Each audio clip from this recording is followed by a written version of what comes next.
Yo, what is up? This is Mr. Miken at man, nagulat ang lahat nang in the middle of nowhere ay biglang naglabas ang studio mapa ng isang 30-second promotional video ng Jujutsu Kaisen Modulo para sa final volume nito ng Volume 3. At man, grabe, napakaganda ng promotional video kasi isang animated o anime version na ito ng JJK Modulo. Kaya ngayon ay pag-uusapan natin at i-breakdown one by one ang mga eksena at detalye na maaaring na-miss nyo na ipinakita sa promotional animated video na ang iilan ay magpapagulat sa inyo. Pero disclaimer muna, hindi maiiwasan ang spoilers sa video na to, kaya kung ayaw nyong ma-spoil ay huwag nyo na lang panoorin ng video. Kaya namayog na natin matagalin pa, let's go. Right off the bat, on the very first scene ay may kita sa isang distance si Maru na nakatayo sa kanilang mothership o Nonox ship, and it seems ay nasa outer space si Maru dito. At may kita rin in a close-up angle ang pagbukas ng kanyang third eye, followed by a certain man sa next scene o isang individual na di natin ma-identify na tumalon papuntang Earth. So maaring nagmula talaga siya sa Nonox ship. Matapos niyan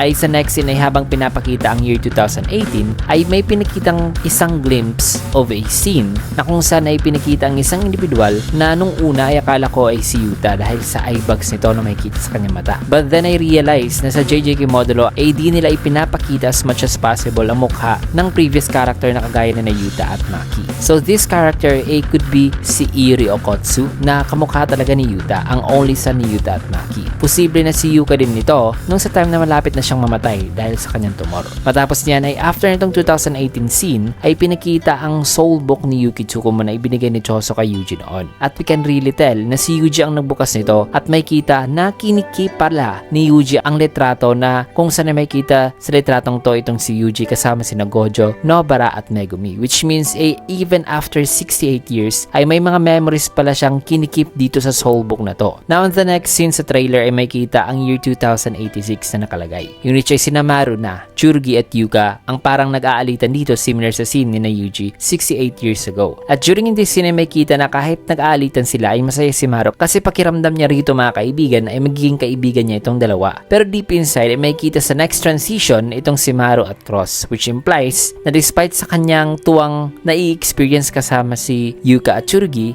on the back of his mind ay iniisip niya pa rin ang kanyang sibling relationship kay Cross kasi usually hindi sila nagkakaunamaan sa mga bagay-bagay kasi alam naman natin na opposite sila ng ugali. Matapos yan ay sa sumunod na eksena ay itong kina Yuka at Tsurugi naman. At ang eksenang to ay dun sa part nung pinuntahan nila ang area kung saan nagre-reside ang Nonox ship, na kung saan ay dito nila sinabi sa kanilang mga sarili na gusto nilang maging kagaya sa kanilang lolo at lola. And in the next scene ay we can see naman ang 4K animated version ng pagbaril kay Cross na gumulat sa lahat with the matching dark atmosphere sa isang maulan at cursed spirit infested na Tokyo. At finalo upan kaagad ang scene na ito ng transition to which around this time na nabaril si Cross ay ito rin yung sa time na nagpaalam sa isa't isa sina Maru, Tsurugi at Yuka mula sa kanilang pagpapalit doon ng seal o talisman sa mga cursed objects. So makikita mga kaibigan ang isang nakakalungkot na transition dito. After in that scene ay may isang parallel transition na naman. Makikita si Cross na nasa ospital, and on the next scene ay si Yuka naman na nasa similar position, pero in this scene ay nagfi-free fall si Yuka papapunta kay Dabora na nasa ibaba. Makikita rin na naiyak si Yuka sa scene na ito at isa ito sa mga emotional scenes mga kaibigan sa JJK Modulo. After sa eksenang yan ay down below ay may kita naman si Dabora na nag-iba ang reaksyon ng mukha, and for the first time ay nakita na natin ngayon ang official animated version ni Dabora Karapa. So in this scene ay dito na niya naramdaman ang parang kakaibang aura ni Yuka kasi nung una ay na-underestimate niya ito, pero hindi niya alam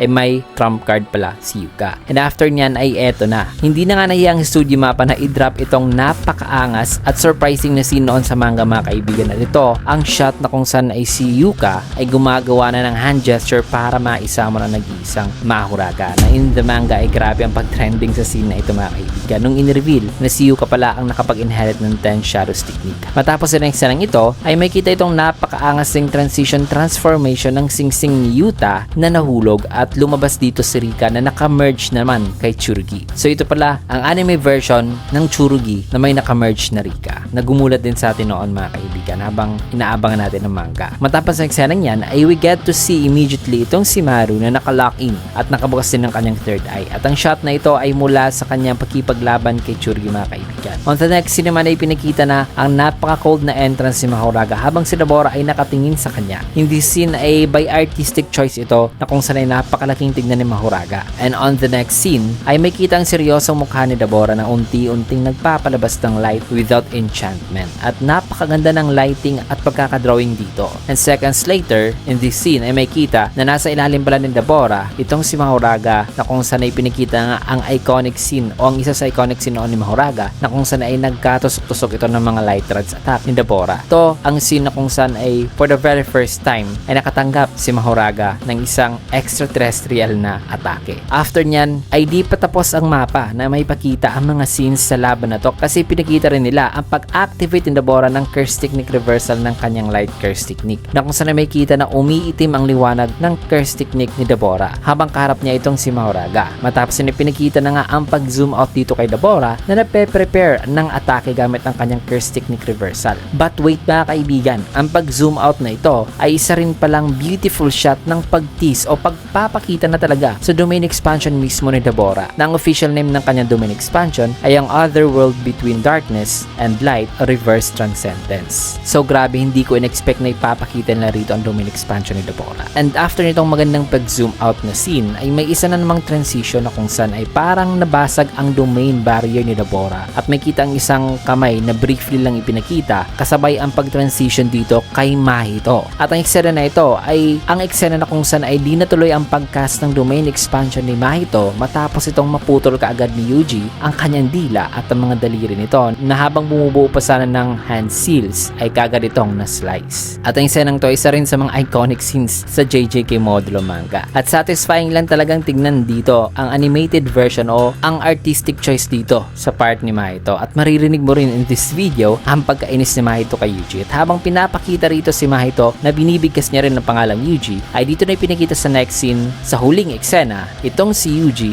na naglalakad in the middle of the crowds sa isang daan. At ang eksenang ito ay yung sa eksena mga kaibigan na kung saan ay hinahanap nila ang whereabouts ni Yuji. And in this scene ay may kita itong 83 years old na si Yuji na batang bata pa rin mga kaibigan ng mukha at na may napaka-cold na tingin. Gawa na rin ng epekto ng kanyang pagiging malakas, na around this time ay alam naman natin nagsasuffer pa rin si Yuji mentally, kaya ay napaka-cold ng kanyang tingin sa scene na ito. And after in this scene ay dito na ipinakita ang promotional video section ng JJK Modulo Final Volume Volume 3. At man, grabe, yun ang lahat ng eksena na ipinakita for a 30-second promotional video na napakatindi ng animation at di talaga sila nahiyang i-spoil ang halos lahat ng mga important o matitinding eksena sa JJK Modulo manga. Also, ang tindi rin ng animation nila mga kaibigan, considering na bagong-bago pa lang ang JJK Modulo na manga, pero grabe ang kanilang effort pagdating sa pagpo-promote sa last volume nito, na para bang pinapakita ng mapa na kating-kating na talaga sila na i-animate ang JJK Modulo. So yan ang buong paliwanag natin o breakdown sa lahat ng mga eksena